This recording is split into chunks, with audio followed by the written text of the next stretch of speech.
اعوذ باللہ من الشیطان الرجیم، بسم اللہ الرحمن الرحیم۔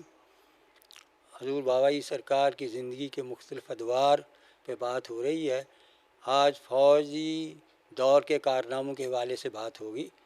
آپ کی زندگی کا ہر دور ہی بہت سے کارناموں سے مرکب ہے۔ ابھی آپ 19 سال کی عمر کے تھے کہ آپ آرمی میں بطور گزٹیڈ آفیسر سلیکٹ ہو گئے۔ آپ کے والد صاحب چاہتے تھے کہ میرا بیٹا آرمی میں بہت بڑا افسر بنے۔ جب آپ کو لے کر گئے، آپ کی صحت، آپ کی ذہانت اور آپ کے شخصیت کو دیکھ کر فوراً ہی بغیر کسی میڈیکل ٹیسٹ کے آپ کو سلیکٹ کر لیا گیا اور آرمی میں آپ سلیکٹ ہو گئے۔ آپ کی ذہانت کی بدولت جو ہے آپ کو روڑکی کا جو کور ہیڈ کوارٹر ہے وہاں پر آپ کو تعینات کیا گیا، اور وہاں کا بہت مشہور جو جنرل ویچ تھا وہ بہت بڑا اہم ترین جو ہے انگریز کی فوج کا جرنیل گردانا جاتا تھا۔ اس کے بارے میں اتنا ہی کہہ دینا کافی ہے کہ اس کے دروازے پر 2 بلب لگے ہوئے تھے، ایک گرین رنگ کا تھا اور دوسرا ریڈ رنگ کا تھا، سرخ رنگ کا تھا، اور جو گرین ہے اس کے نیچے لکھا ہوا تھا please come in, don't wait out, یعنی اندر آ جائیں، انتظار کی کوئی ضرورت نہیں۔ اور جو تھا سرخ بلب، اس کے نیچے لکھا ہوا تھا even king son can not come in, یعنی کہ بادشاہ کا بیٹا بھی اگرچہ ہو اسے اندر آنے کی اجازت نہیں، وہ اندر نہیں آ سکتا۔ اس قسم کے ڈسپلن کا حامل وہ جنرل ویچ تھا۔ اس کے آفس میں کی ساری ڈیوٹیاں جو ہے بابائی سرکار میرے شیخ حضرت ابو انیس محمد بخت علی قدیسہ سرہ العزیز کے حوالے تھی، اور آپ کو اپنے دفتر پر پورا اختیار حاصل تھا۔ اور اس وقت بہت سے لوگوں میں جو ڈاک جانی ہوتی تھی، ڈاک کا سسٹم بالکل ہی کنٹرول نہیں ہو رہا تھا۔ آپ نے آفس میں آتے ہی ڈاک کو کنٹرول کرنے کے لیے ایک پرفارما بنایا جو آرمی میں پھر رائج ہو کر رہ گیا۔ اس فارمے کا نام رکھا سمری آف دا میل۔ اس پرفارمے سے ڈاک کے بارے میں فوراً پتہ چل جاتا تھا کہ اس تاریخ کو کہاں سے کیا خط آیا، اس کا کیا جواب دیا گیا، اور یہ آپ کا بہت بڑا کارنامہ تھا سمری آف دا میل کے نام سے جو آپ نے وہ پرفارما تیار کیا۔ اور آپ کو اتنا بھی اختیار حاصل تھے کہ جب کبھی جنرل ویچ موجود نہ ہوتے تو آپ کو یہ اختیار حاصل تھا کہ آپ اپنے دستخط کے ساتھ، اپنے سائن کے ساتھ ڈاک بھیج دیا کرتے تھے۔ ایک بار آپ نے کچھ خطوط جو ہے وہ میرٹھ میں روانہ کیے، جنرل ویچ صاحب موجود نہیں تھے، تو اس پر وہ لیٹر یہ اعتراض لا کے آ گئے کہ ان پہ کور کمانڈر جنرل ویچ کے سائن نہیں ہے، اس لیے یہ خطوط واپس کیے جاتے ہیں۔